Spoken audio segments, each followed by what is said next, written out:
Бейиш нуру. Пайгамбарыбыз саллаллаху алейхи вассалам 8 жашта. Авасы Абу Талиптин коргоосунда.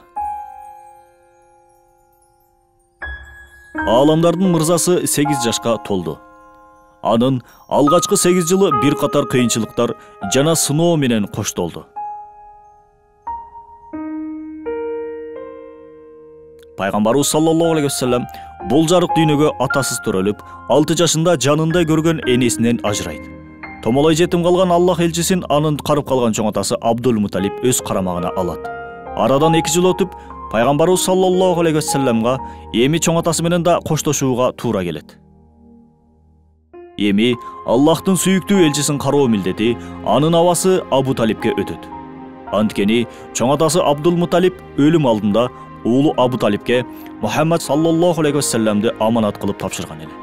Абу Талип өзү аябагандай боорукер адам болчу. Кедей жашаганына карабастан чынчылдыгы жана адилеттүүлүгү менен Курайштардын ичинде жогорку урмат сыйга жана абройго ээ эле. Абу Талип да атасы Абдул Муталип сыяктуу Пайгамбарыбыз саллаллаху алейхи вассаламды жанындай жакшы көрүп, ага өз атасындай көңүл бурган. Энесин жанынан чыгарбай барган жерине кош алып барып, жанына отургузуп, аны менен дос сыяктуу маектешчү. Абу Талиптин үйүндө Аллах элчиси саллаллаху алейхи вассалам жок, тамак желчү эмес. Тамак даяр болгондо Пайгамбарыбыз саллаллаху алейхи вассалам көрүнбөсө, Мухаммадым кайда, чакыргылачы келсин деп турчу. Анткени Пайгамбарыбыз Мухаммад саллаллаху алейхи вассалам бар жерде дайыма береки болчу. Ал отурган дасторкондон баары тоюшуп, тамак ашып калчу. Ал жок кезде көбүнчө баары той электе эле тамак түгөнүп калар эле. Мухаммад саллаллаху алейхи вассалам ошол кичинекей чагында эле дасторкондо отуруу адебин билген. Көп тамак жечү эмес.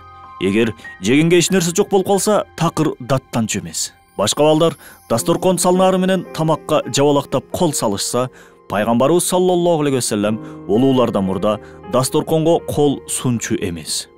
Кээде Абу Талип балдарынан ыңгайсыз абалда калбасын деп Пайгамбарыбыз саллаллаху алейхи вассаламга өзүнчө тамак даярдатчу. Абу Талиптин жубайы Фатима айым да Пайгамбарыбыз саллаллаху алейхи вассаламды өз балдарынан артык жанындай жакшы көрчү. Жетимге өз энесинин жоктугун жетимдик сезимин сездирбөөгө колунан келишинче аракеттенер эле. Сүйүктүү Пайгамбарыбыз саллаллаху алейхи вассалам да Фатима айымды өз энесиндей жакшы көрүп, өмүрүнүн аягына чейин анын кылган жакшылыгын унуткан жок. Кийин арадан жылдар өтүп Фатима айым каза болгондо Пайгамбарыбыз саллаллаху алейхи вассалам менин энем кайтыш болду деп көйнөгүн чечип, анын үстүнө жаап, кабырга чогуу түшүп, бир аз жанында жаткан. Аны көргөн сахабалар бул иш-аракеттин себебин сурашканда, Пайгамбарыбыз саллаллаху алейхи вассалам мындай жооп берет. Абу Талиптен кийин ушул аялчалык мага эч ким жакшылык кылган жок. Акыретте бейиштин көйнөгүн кийсин деп мен ага өзүмдүн көйнөгүмдү кепин кылып бердим. Кабырга көнүп кетсин деп аны менен кошо бир аз жаттым. Сүйүктүү Пайгамбарыбыз саллаллаху алейхи вассалам жакшылыкка эки эсе жакшылык менен жооп берген ушундай асылжан эле. Абасынын оор жашоосун көргөн Аллах элчиси ага кол кабыш кылууну каалап, Абу Талипке анын кой эчкилерин кайтарууну чечкенин айтат. Пайгамбарыбыздын саллаллаху алейхи вассалам бул оюна аны жанындай көргөн абасы да, анын жубайы Фатима да катуу каршылык көрсөтүшөт. Бирок Пайгамбарыбыз саллаллаху алейхи вассалам өз чечимине бекем эле. Алар аргасыз макул болушат. Анткени Аллах элчиси 10 жашында эле аябай эмгекчил болуп, бош отурууну жактырбай, бирөөлөргө жүк болууну да эп көргөн эмес. Саллаллаху алейхи вассалам. Мына ошентип алгачкы кой кайтаруу кесиби Пайгамбарыбыз саллаллаху алейхи вассаламдын өрөөндөрдү кыдырып, жалгыз калып, жер менен асмандагы Аллах тааланын жараткан санаттарына ой жүгүртүүгө ыңгайлуу шарт түздү.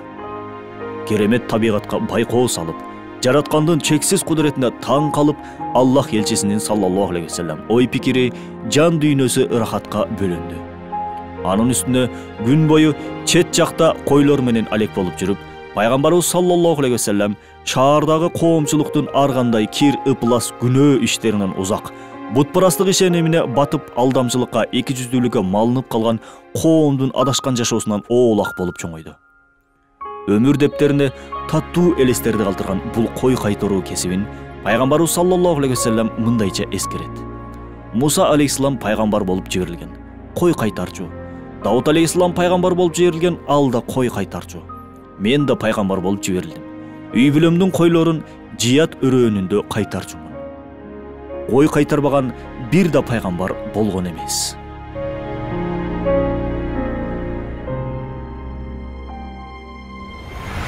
Бейиш нуру.